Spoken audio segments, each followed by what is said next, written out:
라이트 앤 딜라이트 말씀 묵상의 시간입니다. 사랑하는 주님, 오늘 아침도 생명을 주시고 눈을 뜨게 하심에 감사드립니다. 제 마음을 주님께 드리며 하루의 걸음을 주의 뜻 가운데 인도해 주소서. 만나는 이들에게 주님의 사랑을 전하고 맡은 일을 성실히 감당하게 하옵소서. 예수님 이름으로 기도드립니다. 아멘. 오늘은 요한계시록 21장 1절에서 8절까지 말씀을 함께 읽고 묵상하겠습니다. 또 나는 보았습니다. 새 하늘과 새 땅이 있었습니다. 처음 하늘과 처음 땅은 사라져버리고 없었기 때문입니다. 바다도 더는 없습니다. 또 나는 거룩한 도시 새 예루살렘을 보았습니다. 하늘로부터 하나님에게서 내려오고 있었습니다. 자기 남편을 위하여 꾸민 신부같이 준비되어 있었습니다. 또 나는 들었습니다. 임금자리로부터 큰 소리가 말했습니다. 보세요. 하나님의 거처가 사람들 가운데 있습니다. 하나님이 그들 가운데 거처를 두실 것입니다. 그들이야말로 하나님의 백성이 될 것이고 하나님이 친히 그들과 함께 계실 것입니다. 그들의 하나님이 되실 것입니다. 또 하나님이 그들의 두 눈에서 눈물을 다 닦아주실 것입니다. 이제 죽음이 더는 없을 것입니다. 애곡하는 일도 통곡하는 일도 아픔을 겪는 일도 더는 없을 것입니다. 처음 것들이 사라져 버렸기 때문입니다. 그러고 나서 임금 자리에 앉아 계신 분이 말씀하셨습니다. 보아라, 내가 모든 것을 새롭게 한다. 또 말씀하십니다. 받아 적어라. 이 말들은 믿을만하고 참되기 때문이다. 그리고 나에게 말씀하셨습니다. 이제 다 이루어졌다. 나는 알파와 오메가, 시작과 끝이다. 내가 목마른 사람에게 생명수샘에서 거저 마시게 할 것이다. 이기는 사람은 이것들을 물려받을 것이다. 나는 그에게 하나님이 되고 그는 나에게 아들, 딸이 될 것이다. 그러나 겁쟁이들과 믿음을 지키지 않는 사람들에게는 다르다. 역겨운 사람들과 살인자들, 음란한 짓 하는 사람들과 주술사들, 우상을 섬기는 사람들과 모든 거짓말쟁이들에게 돌아갈 몫은 불과 유황으로 타는 못이다. 이것이 두 번째 죽음이다.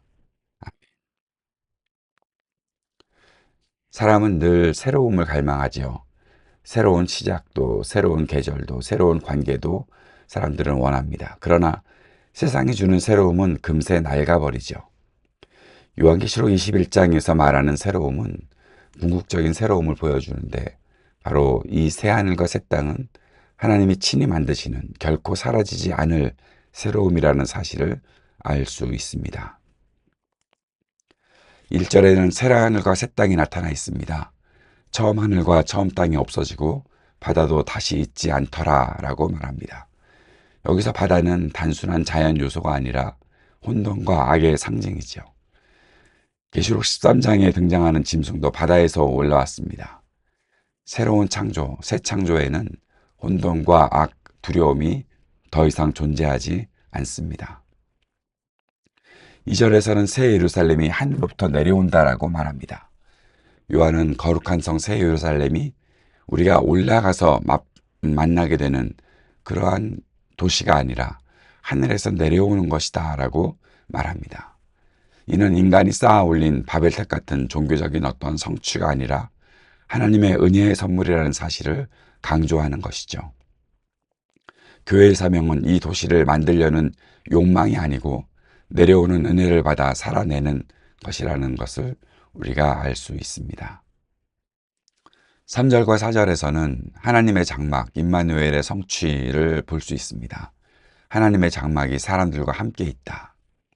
출애굽기의 성막, 또 요한복음의 말씀이 육신이 되어 우리 가운데 거하심에 라고 말하는 이 임마누엘이 완성되는 장면이죠. 하나님은 멀리 계신 분이 아니십니다. 친히 눈물을 닦아주시기 위해 우리에게 다가오시고 우리와 함께 하시는 아버지이십니다. 교회는 이 임재의 공동체, 즉 하나님이 함께 하심을 드러내는 살아있는 표지가 되어야 하는 것이죠. 6절에서 알파와 오메가가 다시 한번 나타나 있습니다. 요한계시록 1장에서 이미 나는 알파와 오메가라고 하셨는데 21장에서 다시 강조되는 것입니다. 알파는 시작이고 오메가는 끝이죠. 이 사이의 모든 과정이 하나님의 손 안에 있다는 사실을 의미하는 것입니다. 성도는 역사의 혼란 속에서도 하나님이 처음과 끝을 붙드신다는 믿음으로 흔들리지 않습니다. 8절에서 두 번째 죽음이 나타나 있지요. 불과 유황못에 던져지는 둘째 사망은 단순한 육신의 죽음이 아니라 하나님과의 영원한 단절을 의미합니다. 교회와 성도는 두려움에 굴복하지 않고 거짓을 따르지 않으며 믿음과 신실함으로 하나님과의 영원한 생명에 참여해야 한다는 것을 보여주는 것입니다. 이 말씀이 당시 교회에 주는 메시지가 분명하죠. 소아시아의 성도들은 로마 제국의 박해와 도시의 화려한 축제 속에서 우리가 끝내 살아남을 수 있을까 질문했을 것입니다. 요한은 그럴 때 진짜 도시, 영원한 도성은 로마가 아니라 새 예루살렘이라는 것을 보여줍니다. 로마의 권세는 사라지지만 하나님이 함께 하시는 공동체는 영원하다는 메시지를 전하는 것입니다. 오늘 이 말씀을 통해서 우리에게 주어지는 적용 또 교훈은 무엇일까요? 첫째는 은혜의 도시를 살아내라 하는 것입니다. 교회는 새로운 예루살렘을 만들려는 경쟁적 야망을 버려야 합니다. 교회는 하나님으로부터 내려오는 은혜의 선물을 드러내는 삶을 살아야 하는 것이죠. 두 번째, 임마누엘의 공동체가 되어야 한다는 것입니다. 눈물을 닦아주시는 하나님의 모습을 따라 교회는 고통받는 이들의 눈물을 닦아주는 공동체가 되어야 합니다. 세 번째는 역사의 주관자를 신뢰하라는 것입니다. 알파와 오메가이신 하나님이 시작과 끝을 붙잡고 계십니다. 성도는 불안정한 세상 속에서도 믿음으로 흔들리지 않고 신실하게 살아야 한다는 것이죠. 네 번째, 두려움이 아닌 믿음을 택해야 합니다. 두 번째 죽음을 피하는 길을, 그것은 예수 그리스도를 믿고 끝까지 신실함을 지키는 것이죠. 교회는 세상 권력 앞에 두려움으로 타협하는 것이 아니라 믿음으로 끝까지 승리하는 공동체가 되어야 합니다. 요한계시록 21장 1절에서 8절은 성도들에게 분명한 소망을 줍니다.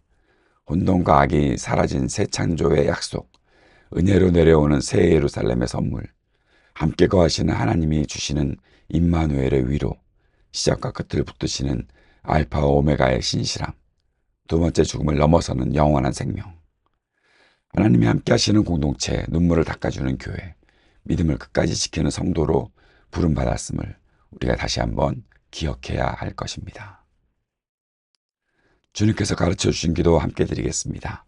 하늘에 계신 우리 아버지, 아버지의 이름을 거룩하게 하시며 아버지의 나라가 오게 하시며 아버지의 뜻이 하늘에서와 같이 땅에서도 이루어지게 하소서.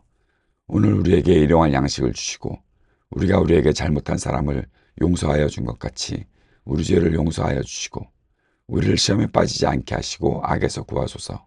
나라와 권능과 영광이 영원히 아버지의 것입니다.